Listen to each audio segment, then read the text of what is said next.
because we're going to be rolling directly into our next presentation with the lovely Mary Poplin. Hello, Mary. Hi, how are you? Very fine. Thank you very much. And how are you? Oh, good. Good. Okay, good. Yes. Mary is in LA, where things start to be or seem to be on fire still. Are things still on fire? Definitely. Yes. Right. Yeah, Yes. it smells like actually somebody lit a skunk factory on fire. It's pretty pleasant. It's very good. I'm imagining this and now wishing I wasn't. Yeah, it's so bad. I don't think we want to do that, but we're going to be doing stuff that is not to do with fires or skunk factories or a combination of them both. We're going to be having a look now at how we do set extension tricks with the Mocha Pro Mega Plate. And coming up after this, we're also going to be looking at some continuum work with a Into the Spider-Verse inspired 3D title sequence with our director of motion graphics, John Dickinson. We're also going to be rounding off the day with an unprecedented live Q&A with some members of the Boris FX engineering team. We're going to get as many of the engineering team as we can fit into one box, and we're going to be having a nice chat with them. So please stick around for that. You really want to be joining in the chat if you're not already doing so. So you can do that by going to borisfxlive.com or by going to our YouTube channel, where you can also be chatting away there. And because we're live, Mary, Ross, and maybe me will be here to answer your questions as well as we can. Mary and Ross definitely will be able to answer your questions. I'll be able to talk a lot until you have forgotten what your question actually was. And with that, I think I'm going to hand it over to Mary now. So, Mary, please, set extensions with Mocha Pro. Take it away. All right. Thank you. Let's just go ahead and share my screen. All right. So we're going to talk a little bit about mega plates today and set extensions. So for those of you familiar with Mocha, we added this thing called mega plates to the last release and a half ago of Mocha. And it's a really cool tool that basically automates the process of creating a large stitch out of a shot based on a track. It uses the remove technology to create a single mega plate, So what we're going to do is we're going to show you how to make a mega plate from scratch. And then I'm going to show you what you can do to create sort of matte paintings on top of that. And then I'm going to show you a more complex mega plate and composite to deal with objects that are a little bit more difficult to remove. So without further ado, I'm going to go ahead and get started, and I'm going to show you this shot. So this shot is a time lapse of a desert I found on Pexels. So if you want to go ahead and repeat this shot, you can find this shot on Pexels. In fact, you can find most of my IBC shots for all of my demos on Pexels. Now, what's cool about this is that this is a sort of interesting look with the clouds going over the top. But if I want to add a matte painting to this, I'm going to have to do some blending modes, and I'm going to have to think about how this is going to stretch across the scene. So I'm going to show you what we ended up with, which is this lovely render here. And we'll show you what the before looks like. So here's the before, and here's the after. All right. Now, I'm going to show you how to make this. To start with, what you want to do is you want to take your original footage and you want to track in Mocha. Now, I'm going to just duplicate this really quick, and I'm going to show you how to do this from scratch because it's more interesting that way. So let's grab Mocha Pro and let's drag and drop it right onto our timeline. If you want to use Mocha as a plugin instead of standalone, you can also go to Boris FX Mocha and find it here. And of course, this works the same way in all hosts that support the plugin, and it works the same in the standalone if you're using the standalone. Now, we're going to go ahead and hit Launch Mocha, which, if you're using the standalone, you have to create a new file. But anyway, we're going to hit Launch Mocha because I've actually stopped using the standalone and I'm only using the plugin from now on. And what we're going to do is we're going to track this scene. But what's interesting about this is we have a lot of motion in this shot from the clouds. So when we track this, we actually have to be pretty thoughtful about how we track it. So I'm just going to take a big shape and I'm going to put it across my mountains here. And the reason I do that is because they're in the scene the whole time. I could also use unlinked to track if I wanted to, but I don't with this shot because I want to grab the whole thing. We're going to track translation, scale, rotation, shear, and perspective. And the reason we're going to track perspective is because there is a little bit of perspective shift in these mountains, and I want to make sure I grab it. I'm going to leave the minimum percent of pixels used alone because I don't need to worry about that. And we're going to hit track backwards. As usual, we are going to leave it on large motion. Large motion is for most basic tracking that you do inside of Mocha. Small motion is for what we call subpixel motion, and manual track is for when you actually move the track manually. So we're not going to worry about that. So usually you just leave these settings alone. Same thing for luminance versus auto channel. Luminance is your RG and B channels combined, and auto channel selects different channels selectively based on what Mocha thinks is the better choice. You really don't want to use that unless your shot is super color corrected or crushed. So I tend to leave these on the default and then make sure that I'm tracking the areas that I need to track with the type of motion that I need to track, because like every single module in Mocha, this is built off the track and it has to be good in order, the track has to be good in order to get a good track. Now, I do notice this is moving a little bit slow. So what we're going to do is we are just going to move over to this part of the mountains here, and we're going to hit track backwards.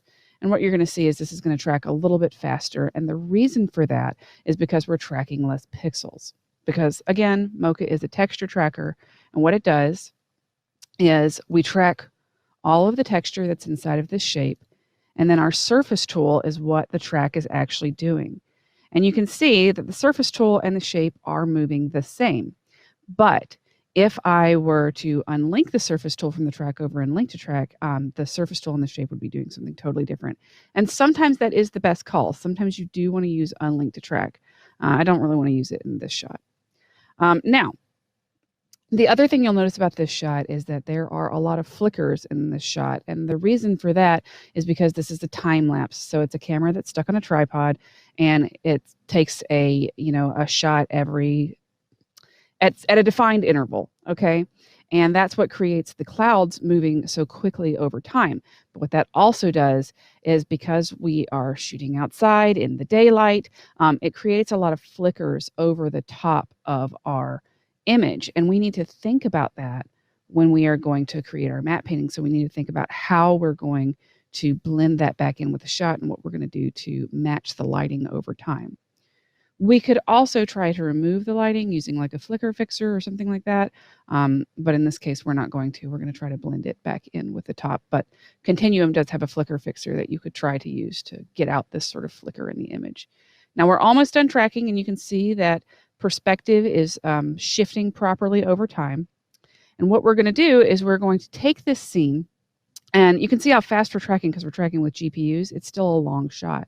What we're going to do when this is done tracking is we're going to take the shape and we're going to move the shape out to the edges of where we want our megaplate to be. So what megaplates do is megaplates are basically doing what you would normally do with a corner pin stabilization, and then painting in objects in like a paint program to flatten out your image, something like Nuke, or you can even use After Effects for this, or where you would take a bunch of different frames throughout the shot and you would put them into Photoshop and you would try to auto pano them together, but the chances of that auto pano actually matching the motion of your shot is pretty slim.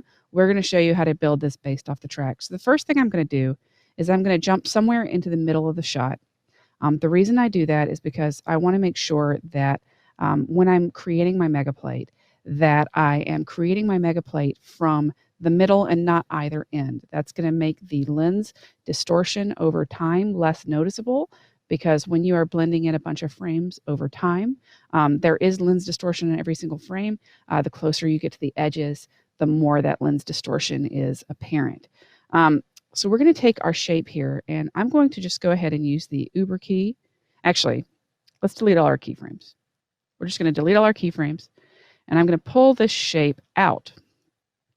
And I want this shape to cover the entire area that I need to create my clean plate in. So we're just going to drag this very large here. We're going to make sure that we're on auto key so that we make a keyframe, and let's pan through. All right, so that shape is too big on this edge. You can see it's folding in on itself. So what we're going to do is we're going to just move this a little bit left, and we'll move this a little bit right. There we go. Because perspective shift is happening, even though we have corrected for some perspective drift, we want to make sure, that our shape isn't folding in on itself. Okay, so that looks really nice. That covers my entire area. I can see that my shot is contained within this shape. And what we're going to do is we're going to turn our mats off here. I'm going to turn my overlay off here, and we're going to jump back to the middle of the shot. Any middle part of the shot will work. And we're going to go over to our Mega Plates tab. In our Mega Plates tab, what we're going to do is we're going to use the same settings that we use for something like a remove. So we're going to check how many frames before and how many frames after we're looking at. We can increase a step if we want to. If we want this to render faster, we can use an auto step. And what that will do is that will look at a predetermined amount of frames that Mocha thinks is a good idea to save itself on time for rendering. We can also use a blending mode if we have a lot of lighting changes over time, and the Mega Plate will try to take those into account when it's creating its Mega Plate. We can also use blend to try to blend frames together for the same Mega Plate. But now that we have our track and our shape defined, we're saying build out our Mega Plate in this shape, and we're going to hit render current frame. And this is GPU accelerated. So what it's going to do is it's going to look at 401 frames before and after, and it's going to use an auto step, and then it's going to build out my plate based on the track, just like that. So here is my Mega Plate. All right. And now the sky is pretty unusable because the sky is moving really, really rapidly. And I can see we have a little bit of lighting changes down here that I'd want to try to account for. But because we're just going to paint on this part of our shot here, I'm not going to worry too much about it. We're going to hit Create Mega Plate. And what this will do is this will have us save our Mega Plate anywhere that we want to. So I'll say Mega Plate input 196, and we'll save it. And what we can do, I'll just hit save and close on Mocha. Actually, I'm going to show you one more thing before I do that. On the same frame that we created our Mega Plate, we're going to jump over to our surface tool and turn that back on. And then I'm going to use this align surface tool right here to expand this surface tool to the edges of my my screen. Now, the reason I do that is because I want to apply motion to this Mega Plate over time. So I'm going to make sure that when I use this Mega Plate that I project it properly back over my shot. So we're going to hit save and close. Okay. And now I can bring my Mega Plate in. So I could just, come over here, and we can go to our desktop, and we can go to our webinar, and we can just bring in a Mega Plate right here into our shot. All right, so here's my Mega Plate. And I can take my footage and my Mocha track, and I can say, hey, in my Mocha interface, I want to create my tracking data. But before we apply our tracking data, we need to do something to our Mega Plate. So we can see our Mega Plate. Excuse me. We should be able to see our Mega Plate. Yeah, we can. So here's our Mega Plate. And what we're going to do is we're going to go to Layer, Pre-Compose. And what we're going to do for After Effects is, unlike what we normally do when we pre-compose Mocha objects for Mocha inside of After Effects, we usually go to move all attributes into the new composition. For Mega Plates, we actually want to leave all attributes into the composition because it is larger than the comp. Okay, and we're going to just hit OK. And now we're going to toggle our switches and modes, and we're going to click this little button here, which is a collapse transformations button. And what that does is this continually rasterizes an image so that when we apply our corner pin, it's not going to shrink our object or cause any resolution problems. So collapse transformations, and of course we have to pre-compose with leaving all the attributes into the new composition. In my plugin interface, I say, hey, I want to create tracking data, and I want to create it from the track that I made. I want to apply a corner pin. I'm going to choose a power pin, and I'm going to export my option to my Mega Plate. And we hit Apply Export. And now my Mega Plate is applied over my shot.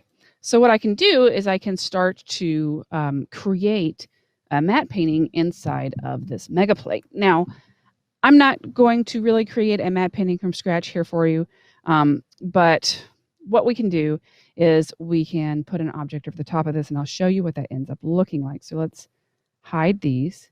And what we're going to do is we're going to show you our matte painting that we've made. So we have our original mega plate that we created, and I created it on a different frame, so it looks a little bit different. So here's my original mega plate. And what we're going to do is we're going to put some images over the top of this. What I did is I just composited a whole bunch of pictures that I found of cave dwellings and cliff dwellings, and didn't actually paint a matte painting. A lot of times with matte paintings, you layer reference with actual brush strokes and blending modes until you get something you want, or you paint it all from scratch if you have the time and the budget for it. And so what we do with this is, because this is moving in our comp, but not moving in this pre-comp, we can add whatever we want here. You know, we could add text, we can add suns, we can add all kinds of stuff. So when we go back to our project, what we end up with is, excuse me, there we go. So what we end up with is a painting that we can put over the top. And what we can do is we can use blending modes or masking to put this back over. We can also do things like composite in, you know, a sand crawler if we want to, or two suns, or, you know, whatever you want to composite in here, you can. I just want to show you that there's a lot of options that you can use to paint this in. And then what you can do is you can add color correction over the top of this, and you can mask everything out if you like. In this case, what we would want to do is we want to mask this out. Let's go back to our matte painting here for a second. Here we go. And I'm going to turn off this background because that's where we're getting a lot of our problems from. Because you can see with our matte painting, we actually alpha'd this out. So let's go back to our basic matte painting. There we go. And you can see we end up with something that looks like this. So to get things like the sun in, I just made a new pre-comp and applied the tracking data the same way. Same size, same everything. We just used the matte painting and then made a new pre-comp and then put the suns in. Same thing for the sand crawler because I'm a giant nerd. But I just want to show you there's a lot of stuff that you can do with this, and you're not really limited to one thing at a time. Everything can be live. The nice thing about this is it saves a lot of that preload time. So here's our original, and here's our render. Do we have any questions or comments about the basic workflow for creating a super basic one-layer matte painting using the Mega Plate tools? That's looking really good, Mary. There was just one thing. If you could, well, once that's rendered up, if you could just have a little look at the Mega Plate, just the full-size Mega Plate, if that's possible. Absolutely. Full-size Mega Plate. There we go. Boom, boom. Yep, with that. Yeah, could you explain why it's looking sort of a little bit distorted? Why we're seeing things why we're not seeing just a regular rectangle? You can zoom out. Yeah, a absolutely. bit just to see the whole thing. Yeah, absolutely, and that's a good question. Okay, so the reason why we're seeing a distortion, okay, is because we are actually taking that corner pin data that we tracked, and you would also see this if you were doing this by hand, by the way. Unless you were doing translation only, in which case you wouldn't, but most people don't do it that way because you want it to align into a flat plate. The reason that it looks distorted is because what we are doing is we are applying what is essentially an undistortion based on the tracking data. And because the tracking data moves in perspective, as that perspective changes, because obviously, even though we are panning, the mountain perspective is changing because it's going away from the camera, all right, because we're not so far away from it that it's flat. We're getting this distortion as that perspective data is applied in reverse and then held still and blended into a bunch of other plates. Does that make sense? It does. So basically, what the corner pin is doing is it's matching the camera movement back to the original movement of the camera and doing that undistort on the Mega Plate.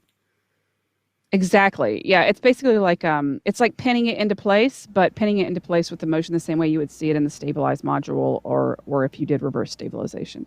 And Perfect. Why that's important is because when you apply that corner pin, You want that to move properly in perspective and for the track to match back up. Because otherwise, what you would have to do is you'd have to do what we did in the past, where we create a matte painting, we project it onto 3D geometry. We try to match that 3D geometry to the basic motion of the shot. We fudge it a little bit and hope nobody notices, and base it along with, things like translation tracks. So this is much more camera accurate. Hey Mary, a couple other questions just came into the chat. Someone's asking, what are your tips or best practice advice when creating a mega plate? Okay, best practices. As I had mentioned earlier, you definitely want to start in the middle, and whenever possible. Okay, and the reason for that is because you will get less distortion at the edges. The other thing that you need to think about is if you have any occlusions. If you have any occlusions, you need to go ahead and mask those out, and I'm going to show you in a minute what that's going to look like in a more complex example. If you are tracking, make sure that you are tracking the detail that's actually present in the shot. So like if you're tracking an object that's super far away, translation, scale, and rotation are fine, no problem. But if you are tracking something that is medium to close up and the camera is moving, you're going to want to track perspective too, just to make sure that you're tracking the motion that is present in the shot. You also want to make sure that that track is rock solid. You cannot fudge the track, okay? So if your track is even drifting a little bit, go ahead and jump over to the Adjust Track tab and fix that before you track. Because this is such a simple example, we are not seeing any Adjust Track necessary, but keep in mind that you may have to do that to get a rock solid track in order to get a rock solid result, just like any other module in Mocha. Cool. Anything else? Definitely good advice. Yeah, no, it's good advice. Another question is, someone's asking, what is so special about the mega plate, or why would you want to use it? And I think you've answered it, but maybe describing a little bit more about how that you can paint, you might want to clone from pixels that wouldn't actually be on screen normally. Yeah, so I can show you too. Also, one more tip I want to point out to the thing that I forgot in the original, which is you want to make sure that shape is, you know how I made the shape large enough to encompass the entirety of what the plate would look like? That's important because it uses remove technology. That shape has to be large enough to create the plate in the first place. Let's jump over to Photoshop for a second, and I'm going to show you why you care about a mega plate. Let's say I needed to do like some complex paint work here. Let's say I needed to fix, for instance, some of this lighting problem on the ground. Or I wanted to get rid of the flicker entirely and keep the sky, for example, but get rid of the flicker on the ground because it's distracting. I could use a mega plate to do that without even creating a very fancy matte painting.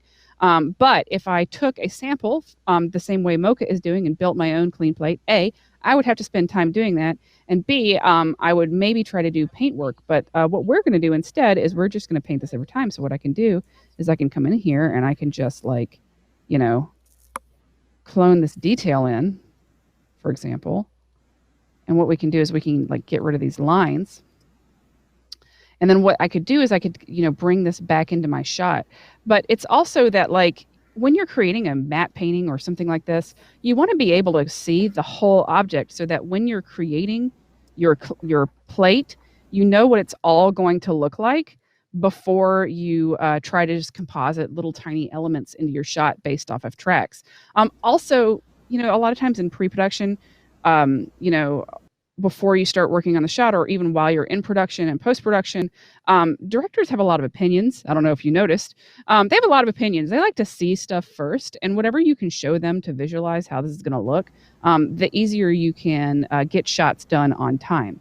But even if I want to just change this, what I can do is I can come into my shot and I can, for instance, come in here and, clone, excuse me. Let's make a new layer here and all layers, perfect. We can clone new detail in wherever we want it. So this would not necessarily be on screen is why I care. So whenever you create matte paintings, you want as much detail as possible. That's the long and short of it. And you want to have as much control as possible. Being able to visualize the whole thing really helps with that. I hope that's probably a more succinct answer. Yeah, no, I think that that makes a lot of sense. Being able to visualize all the pixels, all the areas that are going to come into the shot, even though they're not really on, they might not be on screen at one particular frame, but as an artist, being able to work like that, I think the way you described it makes a lot of sense.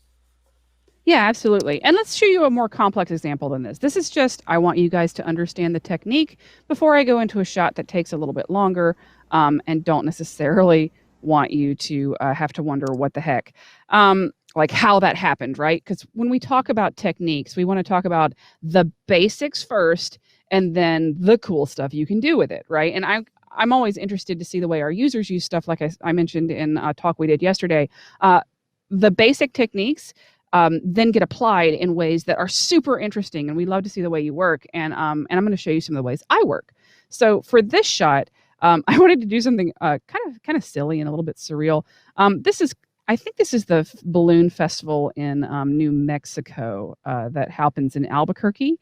It looks like it to me, but I don't know if that's necessarily what it is. But the cool thing about this shot is I wanted to make it a little bit surreal. So I turned everybody into jellyfish. All the balloons are now jellyfish. And to create a comp like this, what you need to do is you got to paint out all those balloons. And I didn't want to hand paint out all those balloons frame by frame for every shot. That kind of stinks. So what I did instead is I made a clean plate, like a mega plate, right? Which is what we would call, a plate. And I painted the balloons out of that. And let's talk a little bit about this workflow. We also obviously had to do a lot more roto in this shot than we did in the original. So let's talk about how to make this shot.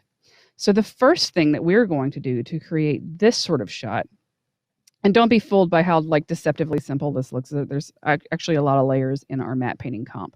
And that's where our complexity comes in. So first things first, let's talk a little bit about our Mocha shot here. Which one? Yeah, this one. Okay. All right. So let's launch Mocha. Just like this. Okay. So we're going to talk a little bit about how we would make this shot. Now, I'm going to take this shot and I'm going to duplicate this layer really quick, and I'm going to save out this Mocha file. So the first thing we're going to do is we're going to export this project as let's call this Mega Plate Create. Okay. And I'm not going to re-roto this because we don't have time to show you how to re-roto this, but I'll show you the basics. Let's turn that off. And let's take our shot and let's duplicate it and delete Mocha and delete our masks. And I'm going to show you how to do this from scratch using the Mocha file, but we have already baked that cake for you and I'm not going to make you sit through it. So let's take Mocha Pro and drag it and drop it onto our layer here. Let's hit Launch Mocha. All right. And inside of Launch Mocha, what I'm going to do is I'm going to let this load. Come on, After Effects, you can do it. Thank you. And we're going to merge our project. And so we're going to take our Mega Plate Create project and load it up. And what I'm going to do is I'm going to delete some of these layers. What we want to keep is we want to keep the car layer. We want to keep the foreground layer, midground layer, and our background, and our woman garbage mat. And we're going to delete all the rest of these layers. So when we made our Mega Plate, what we did is we used these layers to create our Mega Plate. Let's actually get rid of that too. All right. So we've got a couple of things that we need to think about in this shot, and I'm just simplifying it down to show you how I created this. So the first thing we've got to do is we've got to track that background. And in order to track this background in particular, I'll show you what I did. The first thing I did is I went over here and I drew a tiny shape. All right. And we're going to call this BG track example. Okay. So for my background track, I went over to link to track and I selected none. And then we only tracked translation, scale, and rotation. In fact, we can even get away with just tracking translation on this shot. Here's why. When we track something like this, the thing that we need to think about is that there's not a lot of parallax happening in this shot. And one of the reasons that there is not a lot of parallax happening in this shot is because that background is so far away. And the further away from your eye an object gets, the more it flattens out. That's part of perspective. That's part of how eyes see. It's also why 3D looks okay, you know, when there's no depth in the background and there's lots of depth in the foreground. Okay. It's just the way that, you know, binocular vision works. Okay. Now, because of that, that means that we don't have to really worry about perspective when we track this. So once I was done with that, what we did is we went ahead and took our shape. We made our shape large enough to encompass that movement, just like we did with our previous mega plate. So what we ended up doing was having this lovely background shape that covers the entire area that we're trying to cover with our track. Okay, and I just created my mega plate on the first frame. So what we're going to do is we're going to come over into our mega plate tab. And on frame 0, we're going to hit, well, frame 1, we're going to render our current frame. And what Mocha will do is Mocha will plug through this based on the track, and it will try to create me a clean plate based on that data. Now, I don't care about what's behind this ground because it doesn't matter. So this is what Mocha has created for me, a big, long plate. There's a lot of lighting changes happening. There's a lot of vignette here, so we're going to get some stepping over here in the sky. We don't care about that because we're going to paint right over the top of it. It doesn't matter. Okay. Now, we have a problem here. I want to make a plate, but this giant car is in the way and this person is in the way. So what we can do is we can make sure that we roto the car. And let's go back to our selected layer here. So we have a roto of the ground and a roto of the car. To create this roto of the car, I took our very handy magnetic spline tool and just let it follow the car, okay? And then I created a track based off of that. Now, we don't have to use that, okay? But I liked it for this track, okay? So there's our car roto, and I just expanded it out, and our woman. Now, notice how far outside of the edges I am from the objects that I'm trying to get out of the shot. That is the same principle that we use when we're doing removes. We want to make sure that there are enough edge pixels that are completely uncontaminated by things like blur, flyaway hairs, motion, whatever, you know, clothes, anything that's like, you know, getting in the way of our background, because what we do is we use these background pixels to create a plate. Okay, so what we're going to do is in our mega plates, because we've created our mega plate here, and I'm just going to re-render it really quick. What we want to do is we want to remove these foreground objects. Let's turn our mats off here. Okay, so we're going to select our layers here, and we're going to say, hey, remove the foreground based on those shapes. And excuse me, I'll just turn those all on. And here we are, and we're saying remove foreground. And so what it'll do is we select our layers that we want to remove. Mocha will think about it, and it will take out this car and this person as best as it can based on the information it has. Now, if we don't give it enough information, it can't render everything out. So what we have to do is we have to replace that information. So what we're going to do instead is we're going to end up painting a lot of this out. So let's go ahead and show you what that looks like. So inside of our matte painting over here, we're going to double click our matte painting, and I'm going to just hide all of this mess. And let's show you a little bit about what we ended up with. So with our mega plate that we created, we ended up with removing most of the car and most of the woman by going a little bit further down the shot in order to create this. Okay, so you want to just basically give Mocha as much information as possible to remove it. Now, Mocha cannot remove the rest of this car because it does not know what's behind it.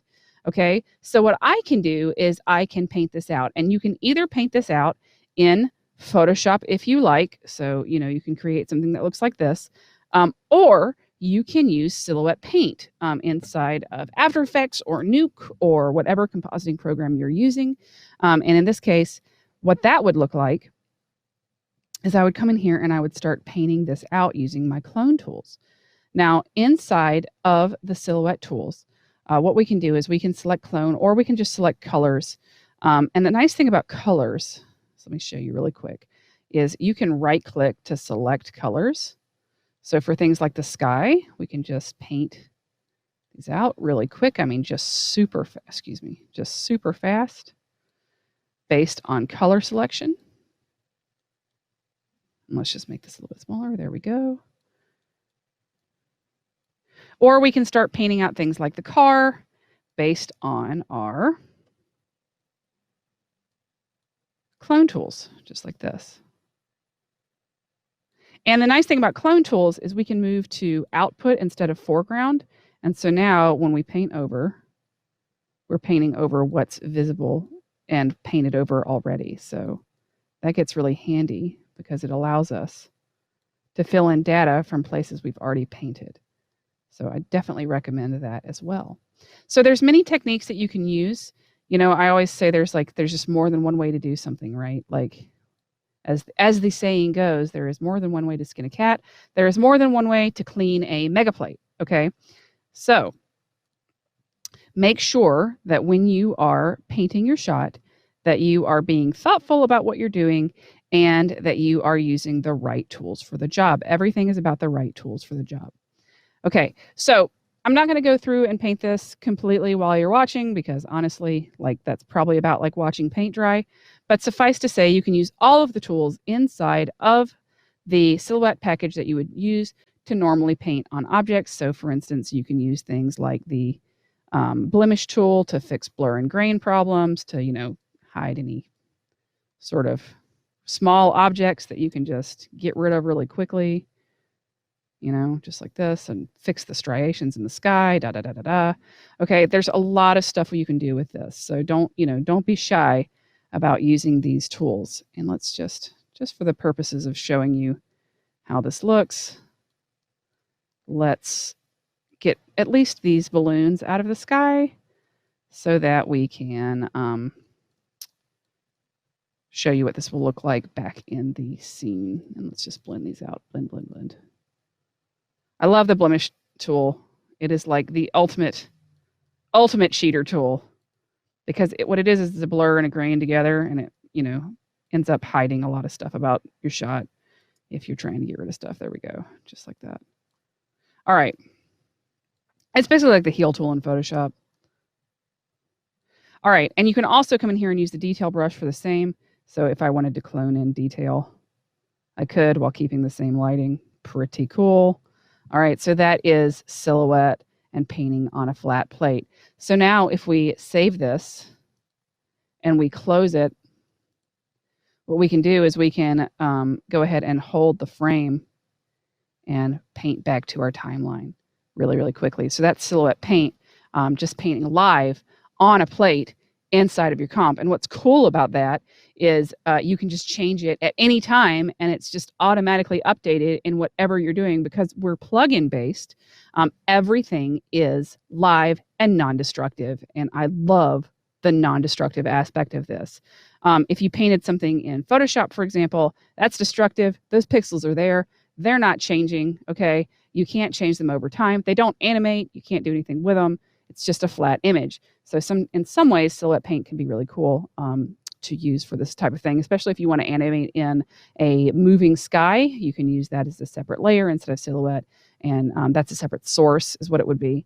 And you can paint in like moving clouds in the sky if you needed to. Or you can comp them in. In this case, what we're going to do is we're going to comp back over this. How are we on time, and do we have specific questions? Yeah, we're doing pretty well on time. Yeah. Wonderful. Yeah, sorry, Ben. We keep talking over each other. So, Mary, someone actually just threw in a question in the chat, which is, I think that because Mocha and Silhouette have a lot of overlapping features, I think that sometimes it can be confusing for a user who's only used one of those tools for a long time, and now that we've acquired Silhouette and we're all working together, for users to understand the differences. So this user said, what was how they worded it? It said, what can't Mocha do that you need Silhouette for? So I know the answer to that, but I'll let you take that one. Yeah. Roto paint for one thing. So you noticed that I had clone tools available instead of the Silhouette tools. So Silhouette can do rotoscoping, and it even has its own planar tracker and a Mocha planar tracker. We work together. We actually answered this question yesterday too, because this is a question we get asked a lot. The the difference between Silhouette and Mocha is that they both do totally different things, right? Silhouette is for like hand painting, and it does have automated hand painting, but it's like based on tracks, and there's a lot of manual work, and it's for finessing really high-end shots that would take a lot of tedious work.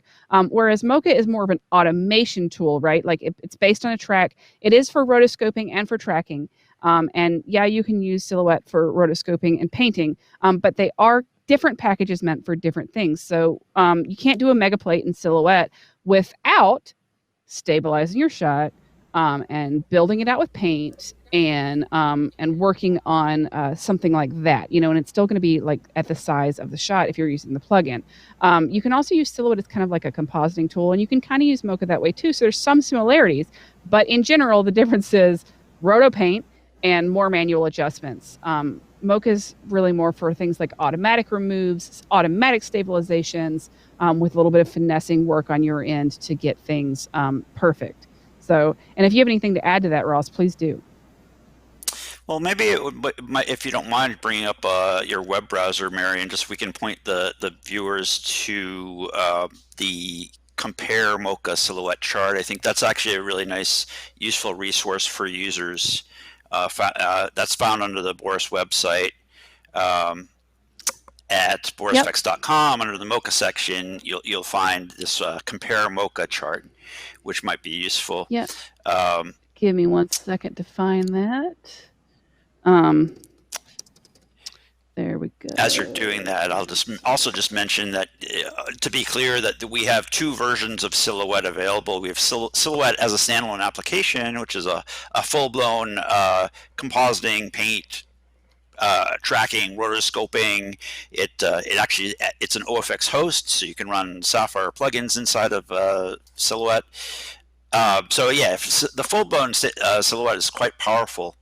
And then Silhouette Paint, which is a lighter version, that's basically the paint features from full Silhouette as a plugin. So right. Yeah, this is kind of a useful chart. Go ahead, Mary. Yeah. No, I was going to say, yeah, for example, like you're saying, like the standalone is a node-based compositor that you can use for painting, tracking, and everything together. It's a little bit more of a robust compositor than modules, for example. That being said, the paint plugin is for paint. That's what it's for. Mocha's not for paint. Yeah, that's right. I mean, Mocha has object removal tools, which are super, super handy. But when you need to create clean plates, generate clean areas out of nothing, then, you know, or if you have a logo on a shirt and that shirt does not exist anywhere in time without that logo, then yes, you do need to do some manual paint. And that's one of the reasons why we created the Silhouette plugin. Yeah, exactly. So in this case, I was using it instead of Mocha, because Mocha can't do roto paint. I was using it to take the balloons out. So you can see that there's no tracking involved in this paint. It's just roto paint. That's all it is. So that's you know, not like just roto paint as to minimize it. Like that's just, it's what it's doing. It's doing roto paint. So, all right. So let's talk a little bit about compositing as well. So one of the things that you have to do, especially when you're dealing with directors, is make multiple versions of things. So, you know, let's say that you wanted a more purple sky in this. You could add that right into the pre-comp. And the nice thing about this is if you jump back to your original comp, it's actually going to be right in there. So if I go back to my surreal comp, you can see that my matte painting has been populated right back into here, okay? And it's moving properly. And if I jump back into my matte painting, I can start adding stuff to it. Like if I wanted to add like a crazy galaxy sky, I could. If I wanted to add like these jellyfish back in position, I could. And the jellyfish are just stabilized pre-comps. I stabilized them in Mocha and isolated them with Roto, and I'm blending them back over the top with a lighten mode. It's extremely basic compositing here.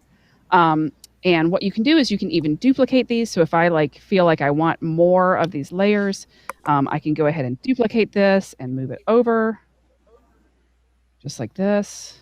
All right. And now I've got my whole sky populated with these like surreal floating jellyfish, and you can see that they're animating here. Well, whenever After Effects catches up to me, let's go to quarter res. You can see that they're animating over time. Okay, and because we're tracking that back in, my comp is completely live, and I can add things like a sapphire aurora into it. I can add all these elements into my matte painting that are animated and live. And now when I go back to my more complex composite, everything is populated back in and moving properly over time. So I can add in the foreground with some really complex roto. What we did with this is we just did some Mocha roto. For those of you that have done Mocha roto before, you will know that basically you make a track and then you link everything to tracks. So in this case, car body is linked to the track that is car. Same thing for the back bumper, same thing for the front bumper. And then what we've done is we've added keyframes over time. You can see we have 1, 2, 3, 4, 5 keyframes, and everything else is driven by the track. Okay. And the reason that's handy is that allows us to save time on rotoscoping. Yes, you can also rotoscope in Silhouette. It's going to depend on what you want to do and what you're most comfortable in. That's fine, but Silhouette Paint will not necessarily apply the roto back for you, whereas Mocha will, because Silhouette's meant to be a paint package, not a replacement roto package. So we can apply all these roto shapes back into our shot using Mocha. So what we've done is we've gone to create AE masks, and what that's done is that has made AE masks for us based on our Mocha shapes that we made in Mocha. And what's cool about that is that allows us to have a little bit more speed in our After Effects comps. Same thing for Nuke comps. When you apply the matte, which you can do, you can apply it as a black and white mask right here or as a RGB mask. When you apply the mask, it's applied as a plugin. It actually takes a little bit more computation time, and I like to save render time whenever possible. So unless I need motion blur and unless I need per point edge feathering, I tend to apply the shapes as native shapes to whatever host I'm in, unless that host does not allow native shapes, in which case for things like Avid, Mocha allows you to apply a mask where you wouldn't normally be able to apply a mask. So that's something to think about when you're using the plugin. And then from there, we just add a little color correct over the top, and we end up with our final comp. So excuse me, there's our... Let's turn that off. There we go. So here's our final comp. We've added some color correction over the top, and that's what that ends up looking like. So here's our original, just like this, and it's, it's a little funny, but I wanted to make something surreal for once, and we end up with this sort of very fun jellyfish comp. And I'm happy to answer questions about how this is done, or if you have any more specific questions about how the more complex megaplate breaks down, but it looks like we're running out of time as well. That's really, really cool, Mary. It's great actually to see people using megaplates with stuff that's actually animating over the top of it, because a lot of the time when we've been doing megaplate demos, it's usually been just the static megaplates like we saw in the first example, where we're kind of layering stuff on top. It's really useful, and I think very inspiring to show people the fact that once you've got this big plate as a pre-comp, you can then just start plonking in any kind of animated elements or elements in motion, and those will react live down into your comp. Yeah, and according to the track, which is really useful. It's kind of the thing that brings matte paintings to life. A lot of times matte paintings can look really dead. So if you notice when you're watching films, although a lot of people don't notice that they're looking at matte paintings, if you notice with matte paintings in film, they're always adding something like a smoke element to a campfire in the background, or birds flying through, or reflections on the water. They're always adding something to try to give it a little bit of life. And whatever you can do to bring life to your matte painting, that's what you want to do. Yeah, the number of shooting stars you see is quite out of keeping with the number of shooting stars you would actually see. No, that's wonderful. I do have another couple of questions that came in from chat, and like some of these you might have answered a little bit already, but One of them is about the lens distortion, what a sort of lens distortion workflow might be if you've got an element that's got, you know, a little bit more visible lens distortion in the original. Oh, okay. Well, I'm going to actually switch back to screen sharing for that, and the reason is because we actually have a lens module inside of Mocha. So let's go ahead and stop this. If you have really visible lens distortion, what you can do is inside of Mocha, before you start doing any work, is you can try to undistort your footage. So if you go over here to your lens tab, what you can do is you can say, hey, locate lines. And what Mocha is going to try to do is it's going to try to find every straight line it can in the shot. And then you can use those straight lines to try to do a lens solve. So in this case, we're going to hit in for new line, and we're going to trace some of the obvious lines in our shot that are straight, that we know are straight, okay? So in for new line, right? And in for new line, excuse me, in for new line, and in for new line. Okay, and we're going to try to make a distortion map based off of that line. Now, the closer that you can get to the middle of the shot, the a quarter way through the shot, and the edge of the shot, the more accurate your lens solve is going to be. If you have a grid to solve from, if your DP actually shot a grid for you, like that's the holy grail, that would be something that you would then load in as an input, right? A calibration clip. And you could use that.